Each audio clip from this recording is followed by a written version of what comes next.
그 당시에 블로그, 그러니까 지금도 약간 블로그가 왜곡돼 있거나 사실은 일부분은 또 과장돼 있거나 뭐 이러잖아요.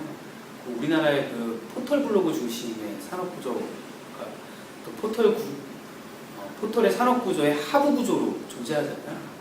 이러다 보니까 많은 것들이 왜곡돼 있어요. 현재도 글을 쓰는 사람들이 프리랜서로서 또는 글쟁이로서 자신의 글을 팔 수 있는 도구로 블로그가 존재를 해야 되는데, 거꾸로 블로그 툴이 있는 상태에서 블로그 툴에 의존하면서 살아가는 사람들이 블로거로 포지셔닝이 되어 있단 말이에요. 이게 말이 되느냐 이거예요. 그래서 아니다, 이거는 제가 생각한 기본적인 미디어 구조도 아니고, 전 세계 어디도 이렇게 포털 구조로 블로그들이 생존해 있는 구조는 없다. 이걸 좀 더 바깥으로 꺼내야 되고, 독립적인 구조를 만들어야 되고, 이 사람들을 하나하나의 객체로 존중받아야 된다. 이 사람 하나하나가 매체다. 1인 미디어라고 하는데, 1인 미디어면 진짜 미디어로 존중받아야 된다. 그럼 이 사람들한테도 광고 수집 조건이 있어야 되는 거고, 이 사람의 글을 파는데도 여러 가지 기준 조건들이 있어야 된다.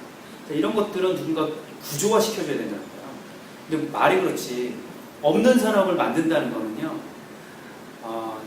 정말 많은 사람들을 설득해야 돼요. 사람을 만나면 그 얘기를 또 해줘야 돼요.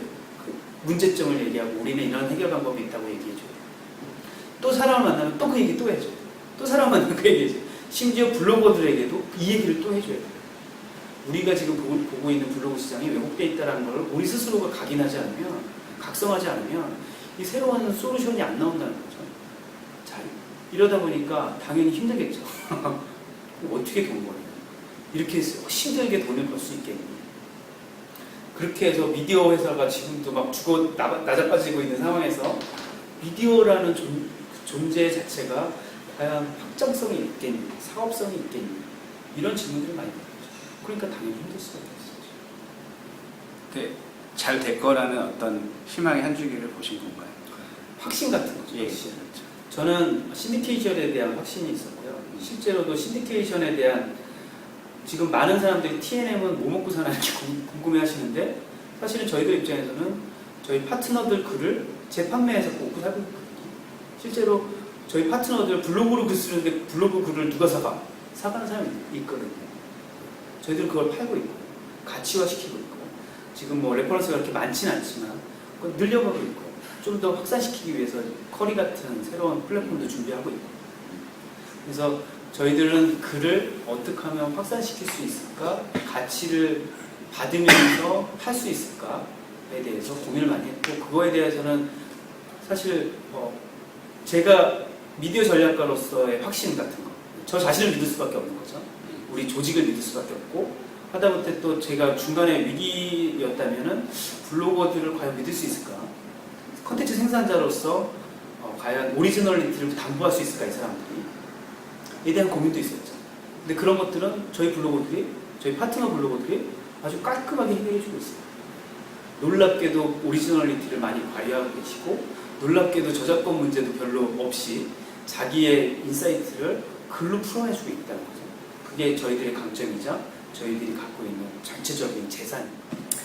파트너하고 오피스 직원하고 혹은 이제 대표님하고의 관계가 참 친한 것 같아요. 친하다고요? 예, 예. 네. 지난번에도 뭐 같이 뭐 족구도 하고 뭐도 하고 막 하고 그랬잖아요.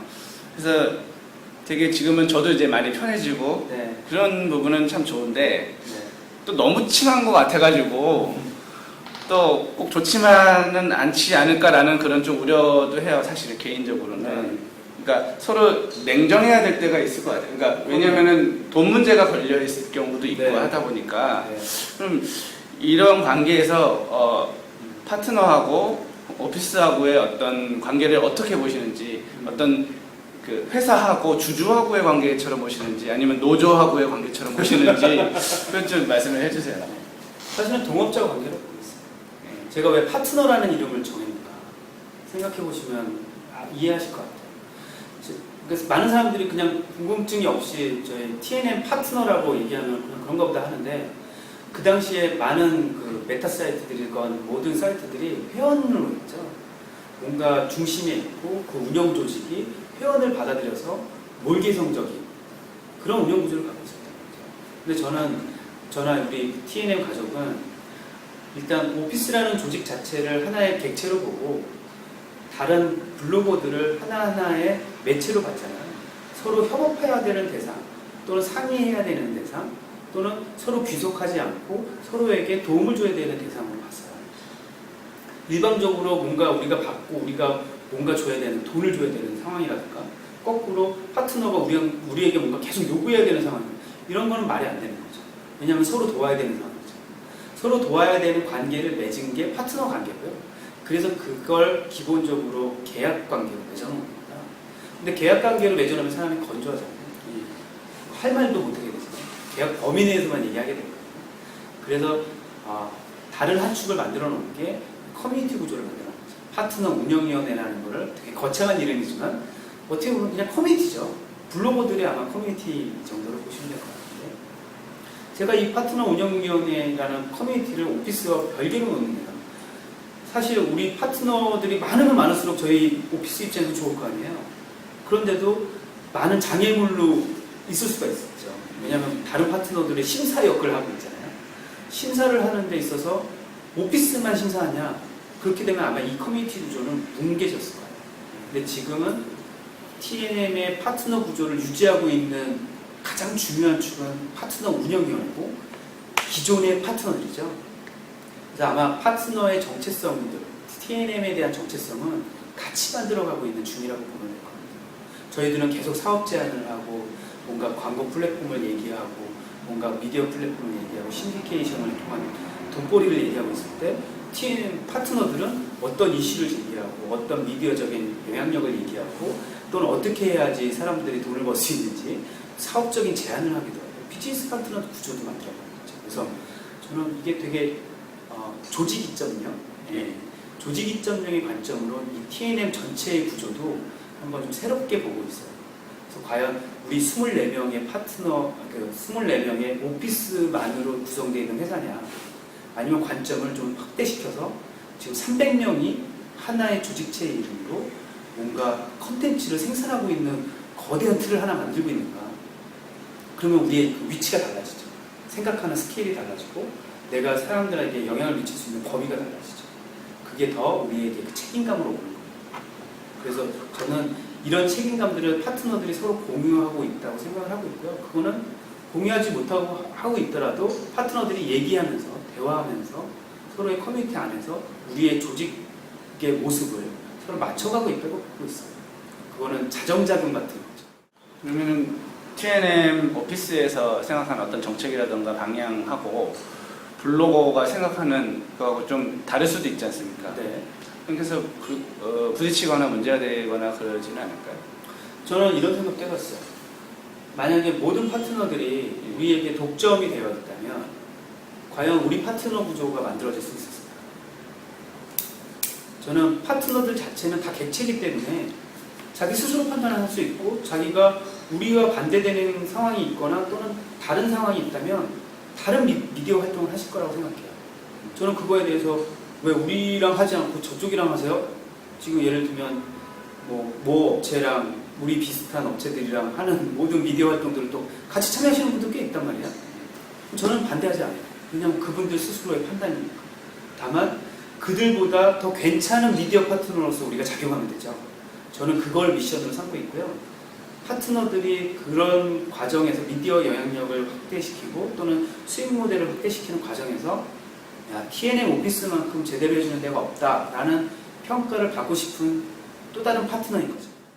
2000년대 이전까지 가수들이 음반 활동을 할 때는 그 음반사가 엄청난 권력을 갖고 있었잖아요. 네. 그래서 가수하고 어떤 갑과 을의 관계 이렇게 돼서 뭐 이렇게 했었는데 그때 MP3라는 게 딱 나오면서 음반사들이 막 다 뭐 망하고 뭐 과금 처리가 엉망이 되고 뭐 이렇게 하다가 그 다음에는 이제 기획사 중심으로 이제 또 다시 재편이 됐잖아요. 네. 그럼 이 하나의 어떤 음반을 그냥 이게 딱 내주는 게 아니라 이걸 가지고 어떻게 컨텐츠화 시키느냐, 어떻게 다른 거하고 이렇게 연결해 맺느냐, 그런 차원으로 이제 변화가 되면서 지금까지 이제 지금 뭐 한류 뭐 붐까지도 이루어지고 이렇게 발전을 해왔는데요. 블로그도 좀 약간 비슷한 측면이 있다고 생각을 해요. 그러니까 포털이라거나 네. 혹은 뭐 메타 사이트 중심으로 이렇게 발행한다는 개념이 있었는데 테토앤 미디어 보면은 이걸 가지고 어떻게 다른 쪽하고 조합을 해가지고 새로운 서비스를 만들어내느냐, 이를테면 이제 기획사 같은 그런 느낌을 받거든요. 네. 이런 형태의 회사가 자꾸 또 늘어났으면 좋겠다는 생각을 해요. 네. 근데 만약에 대표님 입장에서 TNM 같은 회사가 또 나오면은 네. 어떤 뭐 위기감을 느끼거나 어떻게 생각하세요? 저는 뭐 자신 있습니다. 예. 왜냐면 저는 기존의 선도업체로서의 위치를 오히려 작용이 되는 거고요. 예. 저희는 사실 세상의 모든 것일 수 없잖아요. 미디어라는 것도 마찬가지고. 저는 산업이 발전하려면 경쟁자가 있어야 된다고 보고 있고요. 경쟁자가 서로 선의의 경쟁이 있으면 더 좋죠. 근데 아쉽게도 우리의 경쟁자가 없어요. 그게 문제예요. 다만 제가 바라고 있는 거는 아까 말씀하셨던 그런 구조 있죠. 구조의 틀이 저는 블로그로만 한정짓진 않습니다. 저는 그래서 최근에 제가 블로그라는 말 대신에 소셜 창작자라는 말을 많이 쓰잖아요. 어떤 툴을 쓰던 사람들은 창작하는 사람들이 있거든요. 창작하거나 자기의 인사이트를 부여하거나 또는 누군가 어떤 사안에 대해서 해석하고 분석하는 사람들은 어딘가에 존재하는데 그 사람들은 블로그 툴을 쓸 수도 있고 위투데이를 쓸 수도 있고 트위터를 쓸 수도 있고 페이스북을 쓸 수도 있다고 봐요. 다만 그걸 툴로 사람을 한정짓느냐 아니면 그 사람이 어떤 툴을 쓰느냐 이제는 저는 그걸 시각을 좀 다르게 보일 필요가 있다고 생각하고 있고요. 소셜 창작자들이 활동할 수 있는 무대를 만들어주는 것, 소셜 창작들이 활동할 수 있도록 동기부여를 해줄 수 있는 여러 가지 거래 조건을 만드는 것, 그리고 소셜 창작자들이 그렇게 만만한 사람들이 아니고 괜찮은 사람들이고 컨텐츠가 훌륭하다라는 걸 증명해 주는 것, 또는 그런 것들을 어떻게 재활용시켜서 사회적인 가치로 더 뻥튀기시켜주는 것, 이것이 저의 그 초점이에요. 만약 저희랑 똑같은 관점의 그런 매체사나 이런 데서 나오기 시작한다면 오히려 저는 환영하죠. 제가 나중에 우리 회사가 잘 안 되더라도 그쪽에 할 수 있잖아요. 아니면 그 회사가 동반상승하기 위한 좋은 조건일 수도 있고, 블로그들 입장에서도 똑같아요. 그 회사가 더 좋은 조건이거나 우리 회사가 더 좋은 조건이면 서로 조건을 가지고 얘기할 수 있겠죠. 저는 그런 건 정말 좋은 미디어 2.0의 세상에 나가요. 저는 그거는 벌써 한 몇 년 전부터 구상하고 있었어요. 논란이 되었던 사진을 한 장을 보여드릴게요. 네. 버섯돌이님하고 같이 찍은 사진인데 이걸 가지고 커뮤니티에서 엄청난 논란이 있었습니다.